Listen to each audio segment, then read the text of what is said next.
Good day, guys, and welcome to Darkie Magazine TV. I'm your host, Mastermind. This is the first installment of Darkie Volume 1. We're going to be doing things differently this time around. We'll be having guests, your fave, as always. I have a guest already. She's already here. But before I introduce my guest, here's a small clip of his bed. Ladies and gentlemen, welcome Lebohang Mthunzi. Yay!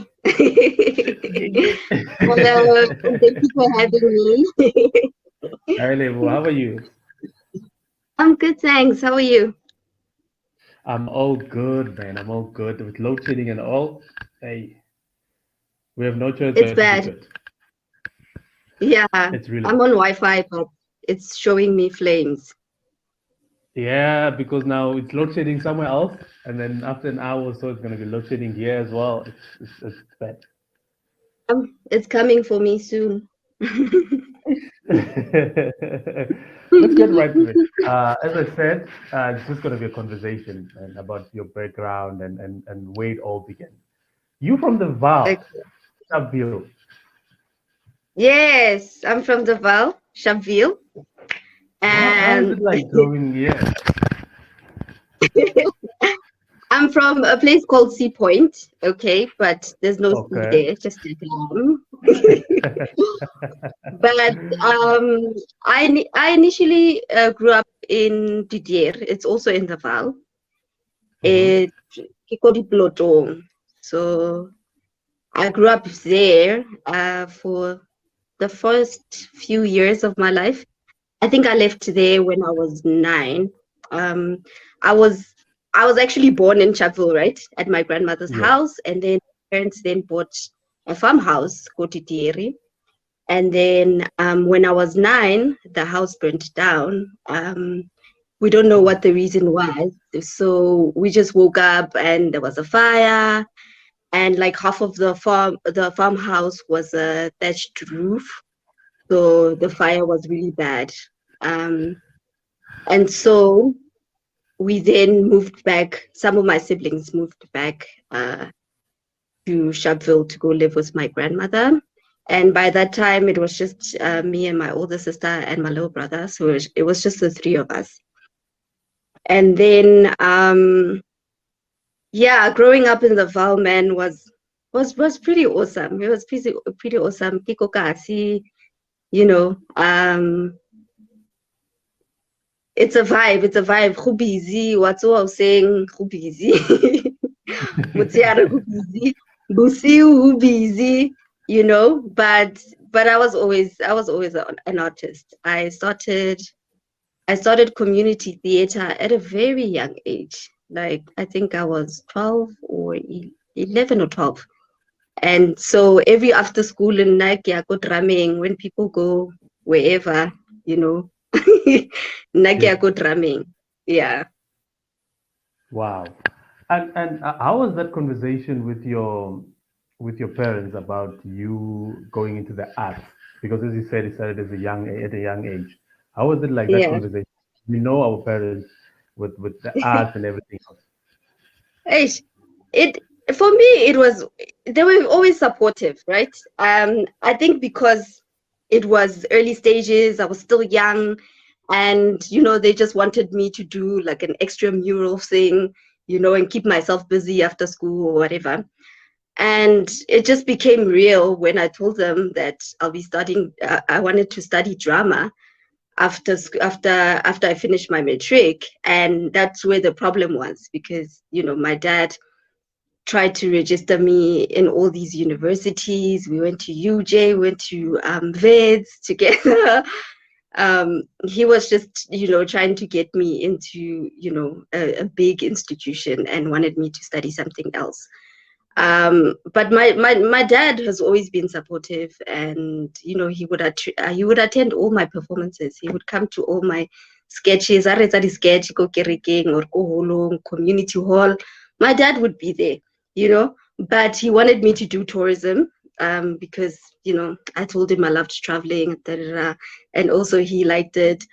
And then my grandmother, on the other hand, because she raised me for the most part of my life, she she was not for it. She was not for it at all. She was like, hey, you must be a nurse, nothing else. And I was like, no ways, I'm not gonna do it. Well, not to Yes. her face, but Wow. yeah. So luckily I couldn't find space go university. And then I was like to my dad, you know what? Might as well go to college and do drama because hauna space. What are we gonna do? And he didn't want me to take a gap year, so I took advantage of that. I was like, yes, no gap years, drama school. Wasn't for all. Once and for all. And and talking about that drama school and everything else, Yeah, when was your big break? Because we all think your big break was Generation, right? But yeah. according to you, when was your big break? And who was the first person that you told when you got that SMS, that email? So I think I was doing my second year. I was doing my second year, and there's a lady that came to our school for talent scouting.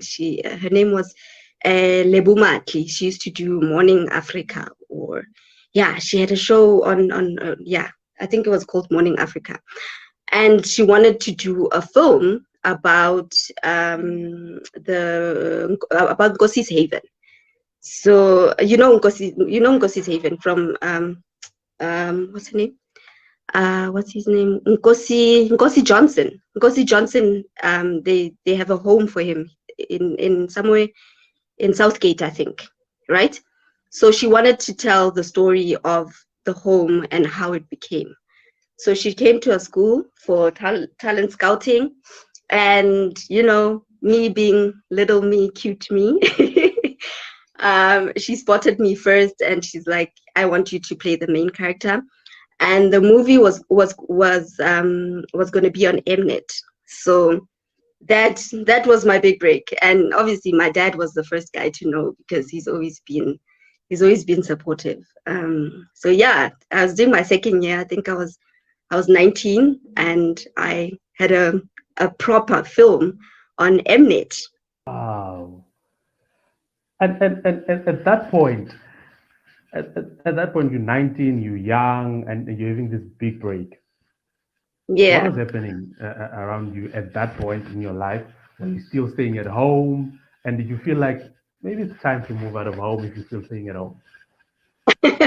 I was already out of home. I mean, I I was in college, so there was no raise. So I had my own apartment, and Mnet wasn't that big then.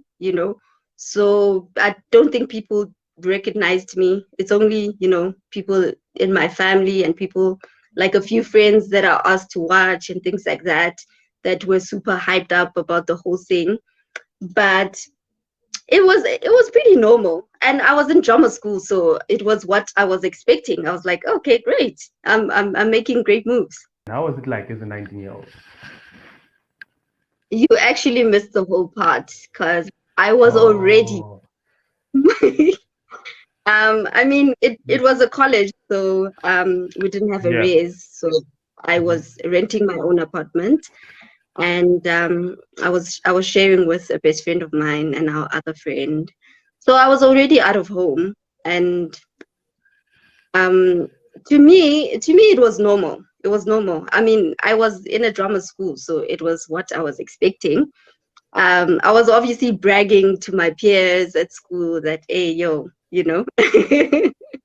I made For it. sure, I yeah. made it before you guys, you know. because in drama school there's always the best actress, Yes, and they're like, yes, she's yes. gonna make it first, you know. But yeah, I was really proud of myself. I didn't get to my head, luckily. And I think Mnet was not that big then because a lot of people didn't have DSTV and stuff. So it was just my family. My dad was super proud because I mean he's always been there for me, Yes. and my mom as well she was over the moon. She told everyone, all her friends. Wow. And unfortunately my gran had passed then. At that So point, yeah, yes. So yeah, she passed when I was 19. So unfortunately, she couldn't watch me or see me, but I think she was up from up there Yes, she was with you all the time. all the way. Yeah. How did life change from just being a normal girl, a Kukasi, and now you're the student and drama student, and now you're getting this little bit of fame. How did you handle that, especially Koske? I think I've always been like a very down to earth person, a very humble person. So I think also it goes with your upbringing, you know. Yes, Um, yes, my mom did a great job with us, you know. All yes. 8 of us. There's 8 of us, by the way. 4 girls, 4 Hey, boys. yeah, Yeah. we'll get to that. Yes. So my mom did an amazing job, and I think I'm my mother's daughter. So wherever I go, I hold my head up high and I humble myself. So Yes. it's always been like that. It's always been like that. When my supporters come and approach me, you know, Hmm. I try and treat them like people, you know, Yes. like normal people. And even in school, I think the group that was in my class was very also we were like a family, so we're very supportive towards each other.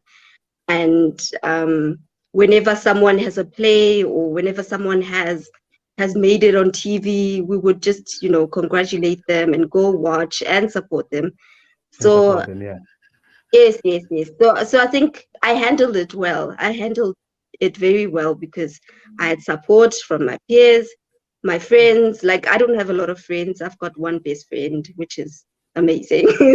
So also like if you keep your circles small, I think, Yes. you know, also helps. It also because you're not getting too many opinions, you're not getting overwhelmed by things, you don't get pressure, Mm. you know, from people. So I've always had that one friend, and she would give me the best advice. I've always had my family, like there's a lot of us, so I got my sisters and my brothers to go home to and to ask, you know, for advice and things like that. So it's always been amazing. I like Wow. I humble myself always. That's the motto. Yeah. Yes. Now, here comes this worldwide big break, if we can say. Generations lands up on your lap. How did that happen? And how did that make your family? How was the surrounding at that point? What did they say to you? And how did you feel getting that call? Sure. Yo, like that call came at the right time. Hey, like Wow. I don't know how many auditions I had done at that time. Remember, I had my big break at 19, and then after Yes. that, it went quiet. I was, you know, I was working, but it wasn't what I wanted, you know. Yes. Um, it was what I was passionate about, but it wasn't the dream, you know, the bigger picture. And so I remember I had just left. Like I said, the big break came at the right time, at the perfect time. Um, I was working then. I remember I had just um, left a company called Temba Interactive. We were Hmm. actor educators there. We used to do like interactive theater at schools and, you know, government institutions and things like that. And then after I lost that job, I was, you know, worried a little bit. And then I got a job at the Soweto Theatre to do children's theatre. It was an internship initially to, you know, to learn about how, you know, the theatre works and things like that. But then we initially started our own children's theatre program. And then I'm in the children's theatre program. I'm thinking, this is gonna be my life now. You know, Yes. I don't know. I lost count of the auditions that I'm going to. I keep auditioning, nothing's coming up, you know. And I also had left my agency. I think I was with Gaino at the time, and I left Gaino. I was like, girl, you're not getting me the jobs, so I'm moving. You're not getting, yeah. So yeah, so I then got a lady, Belinda, and she had an agency. Oh, she still has. She's still my agent. She has an agency called Big Jam, and she called me one morning. She's like, "Look, you know what happened with the 16? So they are starting a new show, a whole new show, Yes. a whole, setup with new families and stuff. So they want to see you for this audition." And I was like, generations, me. And she's like,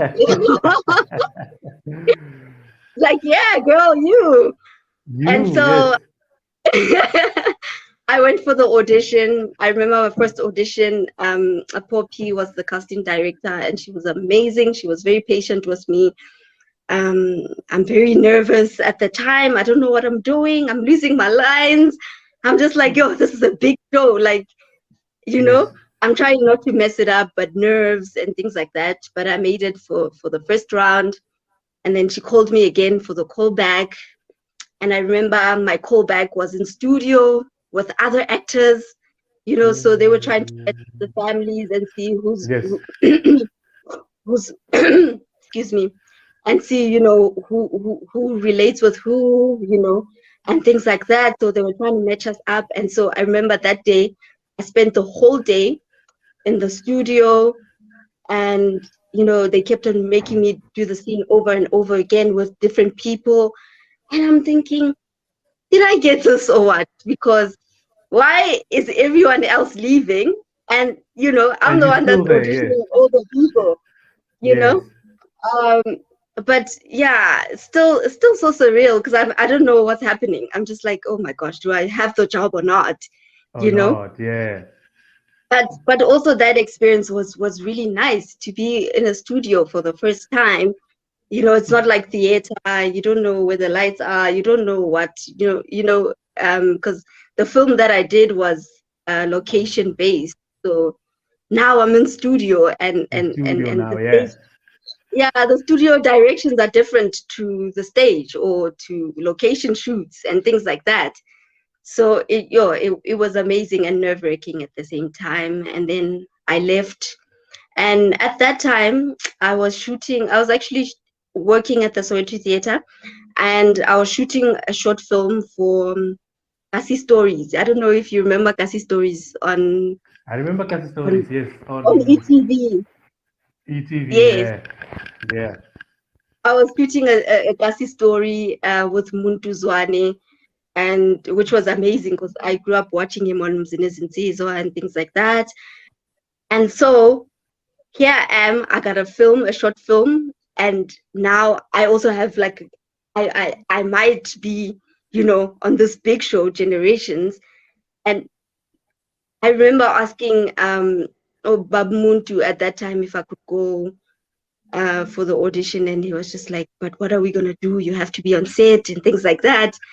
Yes. And it was that moment where I had to choose, but I was just like, "Yo, please, Mr. Babu Muntu, please understand this could be my big break and things like that." And luckily, Hmm. he then gave me a chance to go audition. And so yeah, after I did the studio thing with everyone, I think after 2 days or a day, they called me back for wardrobe fittings and things like that. And I was like, Wow. wardrobe fittings? I'm I'm seeing like, this, yeah. is this Batu? Yes. And then after that, then my agency called me and said, okay, we have a contract for you. We're gonna negotiate your rate. I'm like, no, they can give me anything, honestly, because I mean, Yeah, I it's mean, generation. generations. Yeah. So yeah, no, I remember that call. I was in the morning. It was in the morning and I was sleeping, and I just woke up to a beautiful call, and that's how my life changed. It was, yeah. Wow. Now they give you the script and you see everything and you're there. How was your first day?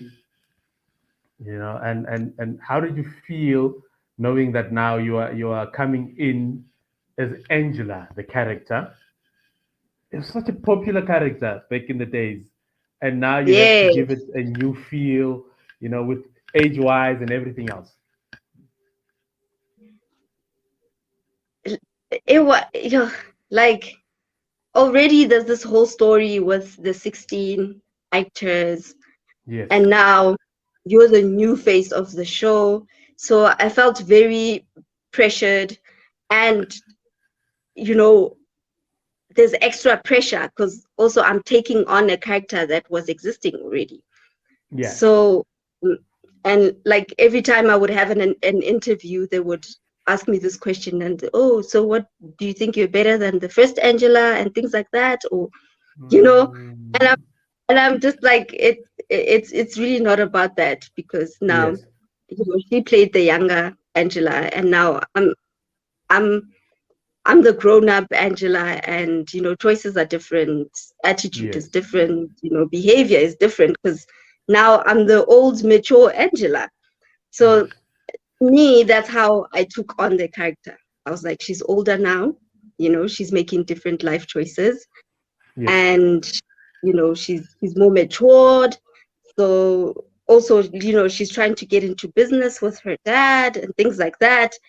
So that's how I took on the character. I borrowed a few things. I think her being vulnerable and being a daddy's girl. Um, yes, that's what I took from the character. But everything else, I did my own research, and luckily, Umam Bongindaba was still there, so she had a meeting with us before, and she discussed the characters in depth, and and also she explained to us how she was envisioning the characters when she was writing them. So that helped a lot. That whole interaction with Umambongi really helped a lot, yeah. and and also it gave me clarity who Angela was, and what she was going to be, and yeah. So I just also kept on exploring with the character. I kept on exploring with the character because it went through a lot. Like Angela, Went through a lot, Angela was a lot. Yeah, no, Angela was a lot, man. She would Yes, fight with her dad. Next thing, she's got boyfriend problems. yeah, Next thing, she was playing archery. She was, exploring in a different sport, and she did archery, and she hurt her eye. Next thing, she had a neck brace. She was a lot, you know. And also, I think um, to answer your question about, being the new guy in the game, um, yes, it was really nice that there were a whole lot, um, a lot of other new characters in the show. So we were all new, we were all young. I mean, my dear friend JT Mudubi and Mobi, and okay, Musangema was already on 70 Land, but also, we were all from drama school. We knew each other from drama school and things like that. So it was easier. We would sit together, help each other with, our scripts, and if we had any challenges, we would, discuss and help each other. So it was like a family. It was really like a family. now And what also, one yes. sorry, Rapulana and Siskoni were very supportive as well. Yeah, they were very key on that new cast. I could Mm. tell, even if I'm not there, but I could tell that they're very key Yeah, in everything that is happening around there. yeah, Now yeah. you So we were you're like a building family. this, yes, you're building this family. You guys are growing. The numbers are growing as well. You know. Then boom, Mm. Angela leaves. Why? Why did you decide to leave? If you decided to leave, and how was it like? I mean, how was Well, it like leaving such a big show? you don't just decide to leave. Like Of decisions course, are yes, made up there. yeah, And it's people that are above you, so obviously you have no say in it. And I honestly don't know what the reason was. yes. Um, I think 3 months before I left, I got a call. You know, when you get a call to go to your boss's office. Ah, then some, yeah, definitely a Yes, no. Should yeah. be. So what our conversation was like was just that they don't have any storylines for the character anymore, and they would have loved to explore the character and things like that, but the writers clearly don't have any more storylines for the character, so they're going to let her go. And yeah, that's the conversation we had. And obviously, like I said, I really had no choice. So It's you not didn't like they were ask, like, you didn't do you anything. want to go or you want to stay. Yes. And yeah, that was it. Oh. And you have to prepare yourself for the next 3 months, financially, emotionally, and For the everything else next three because of, months, while you have, because oh, I, you know, I was on, I was a lead, like I was yes, the yes. lead. So my schedule was hectic. My schedule was hectic. I was in there, from 6 in the morning till sometimes 7 p.m. every day in studio. So like I was in studio every day, and my scenes sometimes back to back. And it became worse when I was about to leave because now they're just trying to finish off the storyline so they can start with new storylines. So I was just working constantly with like, and it was hectic. But I was like, you know what? Yes. Let me leave with a bang. Let me, do like a showstopper. Yeah, yeah, yeah. Yeah. Do, do you think if they would make that call now and say, hey, we'd like to bring Angela back, would you take that call? uh, I don't know. I No? honestly don't know. Maybe at a later stage because like I'd still like to explore more because when you're in a soapy, that's all you do. You're in a soapy. You can't do anything else. You know, Yes, it makes sense. 6, 7. I mean, what are you gonna do? I mean, can't do you're on anything set. else. And it's quite difficult to negotiate with them when you have other things to shoot because now you're the brand, you're the face of the show. Yes, You know, yes.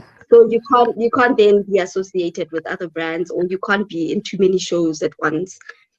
So uh, to answer your question, I'll definitely take the call, but on certain terms. Yes. Now we I'll can take, negotiate the terms. I mean, yeah. yes, yes, yeah. Yeah. I, you leave the show, the fame, and obviously some people still call you Angela, probably still today. Uh, Yes, how did your not in family Joburg feel? though, because Joburgers don't care. Obviously, yeah, in Joe, obviously in Joe, not in Joe. They've moved Not in on Joburg. over the years. Yes. What Yes. did your family say at the time? And the fame as well. I mean, now you just this huge brand. Now you kind of unemployed. Like I said, like my family is very supportive. Like um, the excitement was there. Obviously, like with my little brothers, they would bring over their friends, or they would take pictures and be like, "Yeah, let's take a picture to show somebody." Sometimes it's a video call in your face, and you're like, "Oh my gosh, what's going on?" You know, and you're talking to a stranger, and they're like, "Oh, hi, this is my sister," and whatever. There were those little moments, but to them, I'm their child, man. I'm their child. To them, Yes. it's always been the same. you know, it's just little things where, you know, neighbors would come, and even so my grandmother's sister was was a very funny person. Like, she would just make a whole show and parade me and tell everyone that, hey, la mona monaga, Angela wa generation.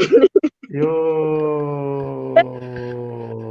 Like, every time there's a funeral or there's a mukiti somewhere, she'll just, you know, yeah, put me on a stool there and tell everyone, la mona o hey. She angry la oh. But my mom is more like me. My mom is chilled, so she's not she's not talkative at all. She's a very shy person. So my mom was Yes. chilled about it, and yeah. And my dad passed, you know, over the years. So also, like, he was very, very sweet, very shy. So my parents wouldn't make a fuss about it. But my grandmother's sister, on the other hand, and my siblings, you know. But my siblings have grown now, so they don't do such things anymore. But before, Ushapaki video call, Mm-mm. and you're thinking, what? And they're like, yeah, talk to my sister, talk to my sister. My sister. It's my my sister. sister, my sister. Yeah. Now you are unemployed. Where do you go? What's happening in your life right now? Did you get another gig?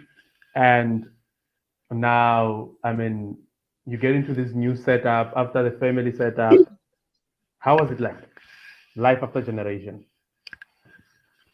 So life after generations was actually another venture. I ventured into business. I opened a Yes. restaurant on 7th Street, Wow. Oval. Congratulations. Thank you. So the business is no more now, but right after Yes. generations, I I mean, they gave me 3 months. You know, they gave me a 3 months notice, so I had a lot of time to prepare, and I had a lot of time to save, and Mm. you know, it was enough to save because, I mean, it's generations. So I took all my savings and I opened a restaurant, and it was pure bliss. We had like live sessions there, and you know, would have poetry sessions, comedy sessions, and just like live bands. And it was on 7th Street, so it's like a busy street, so a lot of Yes. artists would come. My fellow actors from Generations actually were very supportive as well.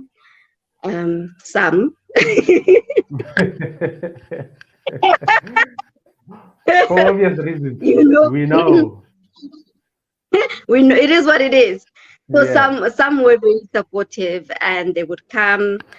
And also, it was an African cuisine, so it was a different thing on 7th Street. So yeah, a lot of people came through, and it was nice. But unfortunately, after 3 years, the we decided to close it. Well, I decided to close it because they were denying me a liquor license, and there was just a lot of politics, you know, from business Yes. owners in on that In and street. around. Yes. Yes, yes, yes. And I mean, being young and being a female business owner, you know, a lot of people ask questions. How did you make it? Who's your dad? Who, you know, why? Like, Yeah. and Yes. it's just like, I'm just trying to, you know, I'm just trying to make it. I'm trying to be, Yes. you know, a businesswoman. And yeah, that was the struggle. So also 7th Street, if you know 7th Street, there's a lot of bars there. There's a lot of Competition. clubs. Yes. So if you don't have a liquor license, you'll definitely struggle. If you, yeah. So I was selling food, and I would, you know, get permission to sell liquor when I had events and things like that, but it wasn't sufficient, and the business was failing, so I had to close. And yeah, so immediately after the business, I became a mom, and Wow. Blessings.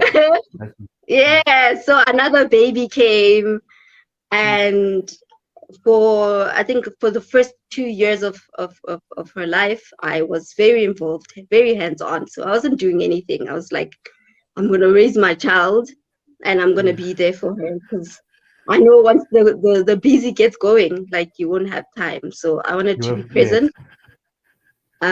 So yeah, for 2 years, 2 years after the business, raising my daughter, and yeah, once she was able to walk and talk, that's when I got back into the game, and I did a lot of Lokshin by Scops. I also did a feature film that was in cinema.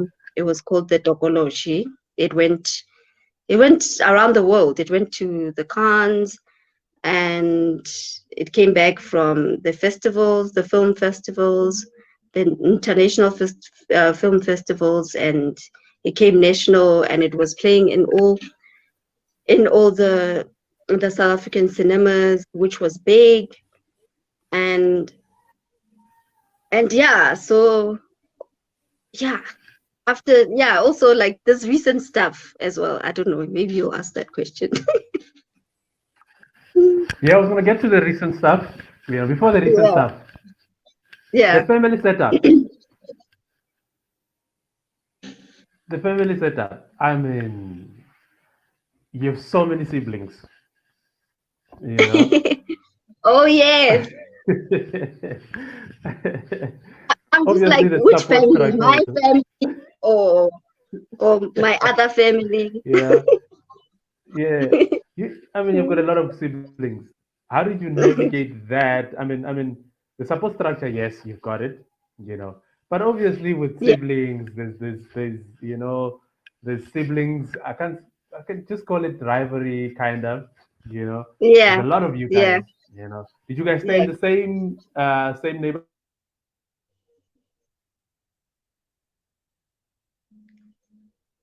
I think I'm losing you there.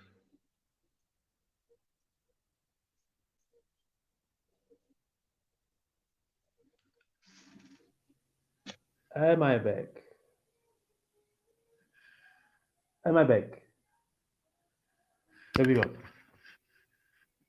Okay, yeah. I was Please back. repeat your question again. Sorry, I Okay. lost you. Yes. Um, Growing up with the family structure,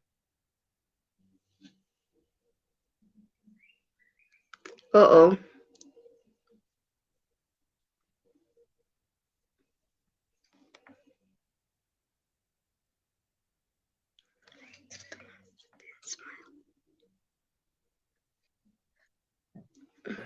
I'm here.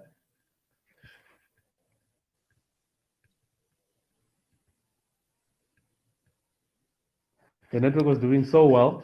Now it decides to do its own thing. Yeah, so it's getting jealous now.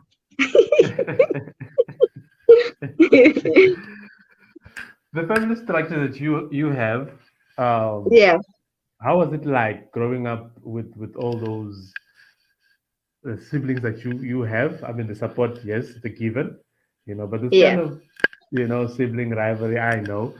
Uh, yeah.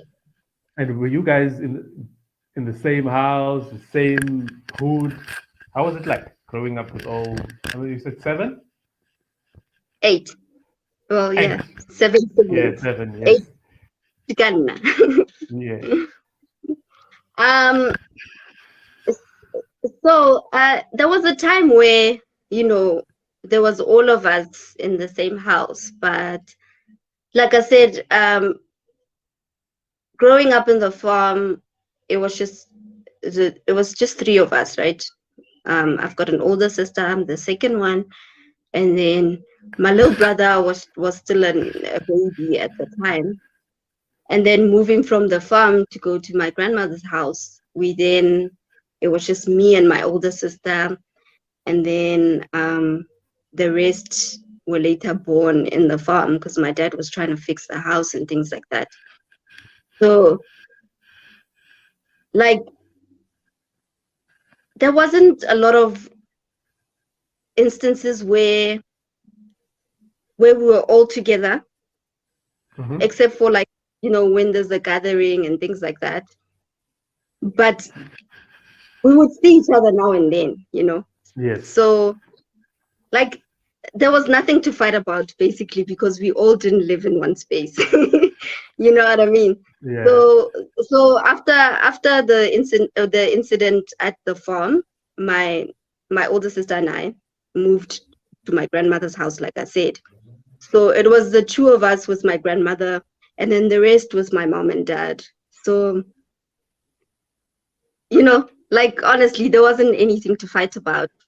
Yeah. Me and my little brother, on the other hand, we were just like, you know, cats and dogs. Like we like I was a little tomboy, and he was, you know, a boy that's younger than me, and him being a man, he's trying to obviously, like, you know, intimidate me. So that was the relationship there. And you know, me me being older and being like a little tomboy, I would try and fight him and things like that.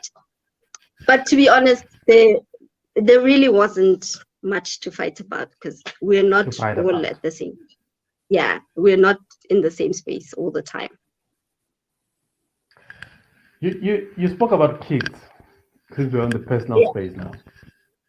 And Yeah. how many kids you how many kids you have now? And are you I heard you married, you know? Uh, with all those tabloids and stuff. So, That's a lie. oh, I knew it was a lie because your Instagram mostly, because I mean, or your social Yeah. media as a whole, it doesn't have all of that. But reading all of Uh, that, I'm just like, maybe it's true, maybe no, it's not. You know? no. Uh, So uh, yeah. I have one kid. I have a Hmm. baby girl. She's 5 this year. And I'm a single mom, right? I'm doing this co-parenting thing. And at the time when I had her, yes, I was married traditionally. So Nansitse Mahadi and things like that. And we're together for 8 years. So Yes. technically it was marriage, you know, but we've separated. Um, we separated when my daughter was like 2 or 3. Um, so the lies in the tabloids is, is Yes. that I'm married to my ex co-star, uh, JT Midubi. No, I'm not married to JT. He's a good friend of mine. But yeah, when I had my daughter, yes, I was traditionally married, but no more. Sorry, how's this co-parenting thing? Is it working for you? Because a lot of people say it doesn't work, and some say it depends, and the structure that you guys have. It's a difficult one. It's a difficult Yes. one because you're dealing with another human being, you know, and Mm, they they won't necessarily always agree with you, right? yes. So I'd say it's a gamble. It's a gamble. Sometimes you win, sometimes you don't. So with me, I we just decided that the most important thing is the child and nothing else. So Nothing else. Yes. we work on the child's best interests. That's it.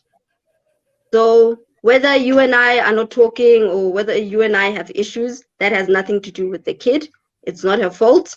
You know, I Yeah. say, hey, itla shapa bana ka baka la ka e reng kana? Ka bokgopo ba batswadi ba bona. No. Mm-mm. Yes. So that's the thing. I think you just have to make it work. You just need Yeah. to make it work. And make sure that the child is fine. As long as the child is healthy, the child's mental health is taken care of. We don't expose the child to, you know, to our disagreements. You know, we don't expose the child to you know negative things and things like that. As long as the child is fine, then I'm happy. And you know, and when the child is happy, then we both gonna be happy. I think. True. Yeah. And you spoke about you have a little girl. What's her name? And also, how is it like raising a girl child in the modern age South Africa? Modern day or Her modern age? name her name is Khanya, and Beautiful like I name. said, thank you. Mm. Khanya, yeah. She's my little light. Yes. And she's 5, like I said. So, you know, it's a difficult one. It's a difficult one. I try not to think of negative things, but Yes. I do my best to protect her, right? So I teach my kid. I don't necessarily tell her about, you know, graphic things like rape and things like that, but I teach Mm. her to protect her flower. I tell her no one is supposed to touch her. Mm. Even when she's in the bathroom, she must close the door and tell everyone else that she needs privacy. So her privacy comes first, and only her, like she's the only person that's supposed to touch her body. That's what I tell her, you know. And also with social media, and our kids are exposed to the internet. I make sure that I monitor that. I monitor the content that she consumes. I I also I don't even let her watch TV. Like she's got a YouTube Kids. She watches Yes. YouTube Kids, and I make sure that I monitor that, and also like I make sure that I buy her enough books to read. I make sure that I'm also involved like in her playing. Like when she's playing dolls, I listen what she's saying. Is she playing mommy and daddy? Is she saying, hey, hit her like this or what? And then I come in, I tell her Mm. that's not what we do. You don't hit Yes. people, or you don't hit women and things like that. And Mm. so I'm just very involved. I'm very involved in my child's life, and I listen. I listen. She's 5 years old, and she's able to tell me, "Oh, girl, you're doing too much," and I listen. Oh. You know, Mm. she's able to tell me, "Mommy, I don't like this," or I'm just opening up a safe space to make sure Yes. that she's fine, and whatever happens, she's able to tell me. Like even when she comes back from school, we have conversations, and she's telling me, "Oh, this boy said I'm cute," and I'm like, "What did you say?" You know. Yes. And then she said, "Oh no, I said thank you," and I'm like, "Okay, that's where it ends." Ah, wow.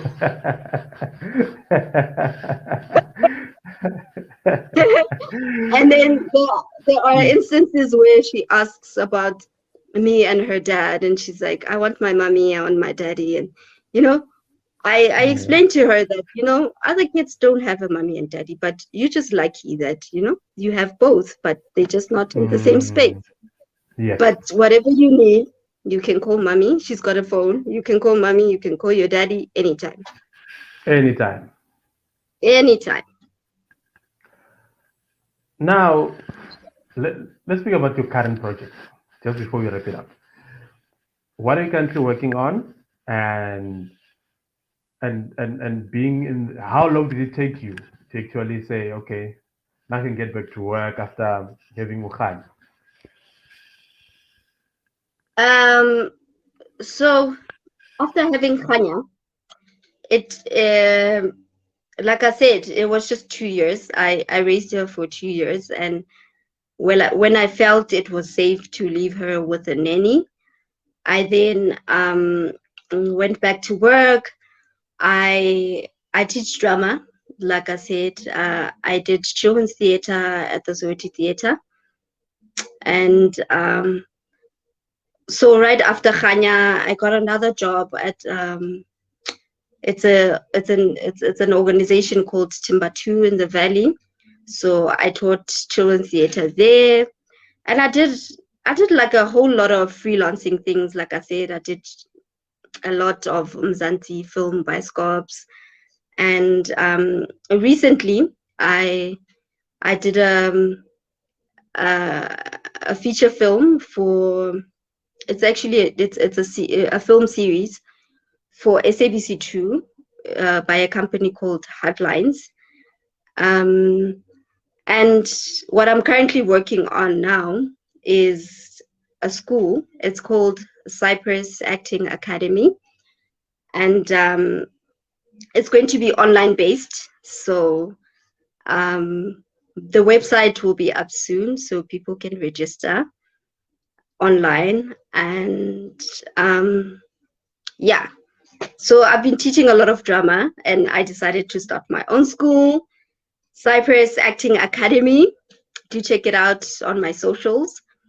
And also, working on a few personal projects. I will not talk a lot about those ones, but yeah, for now the focus is the school.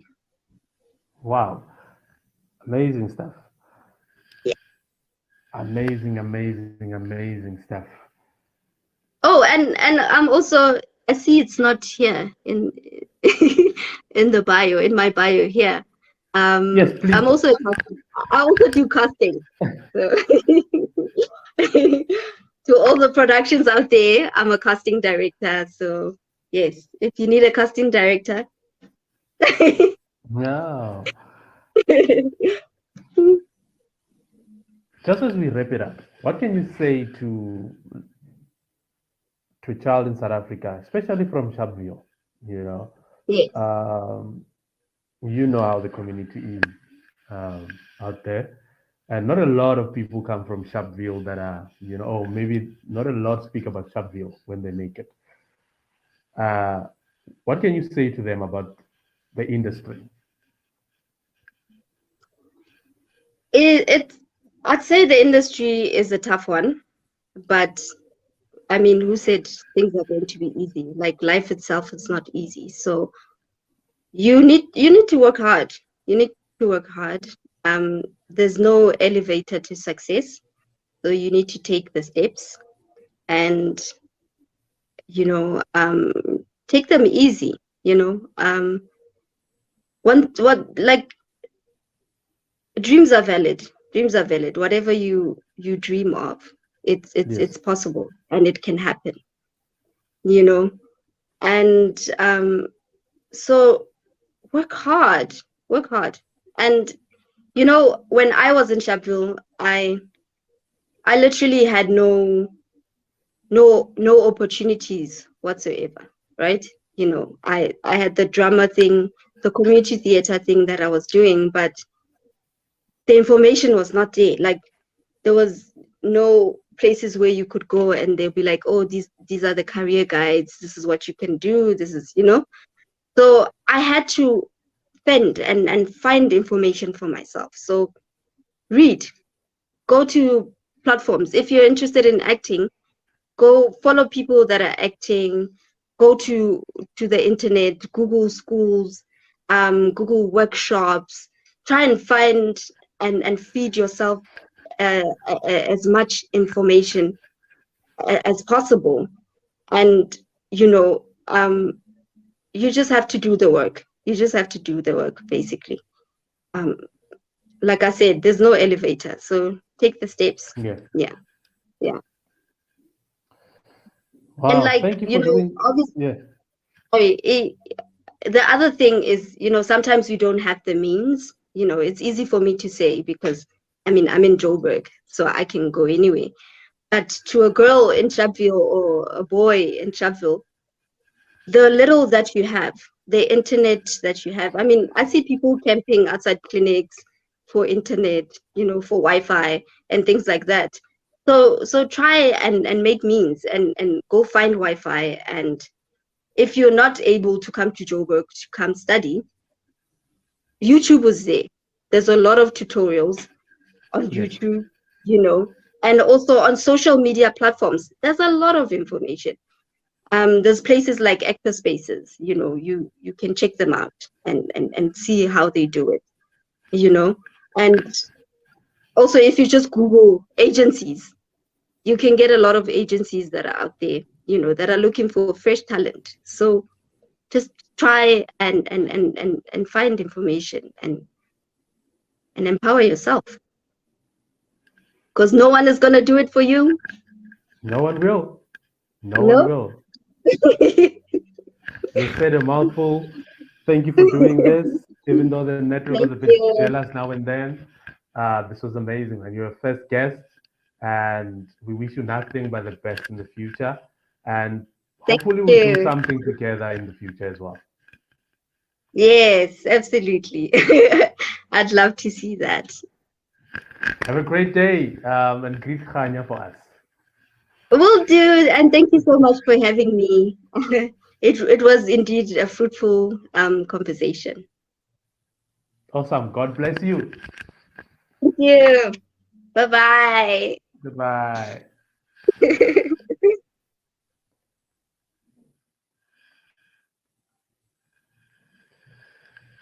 And that was Lebohang Mthunzi, ladies and gentlemen.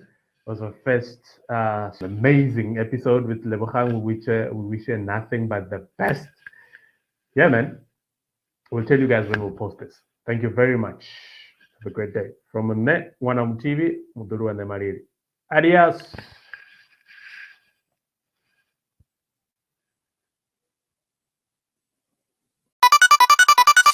Darkie Magazine.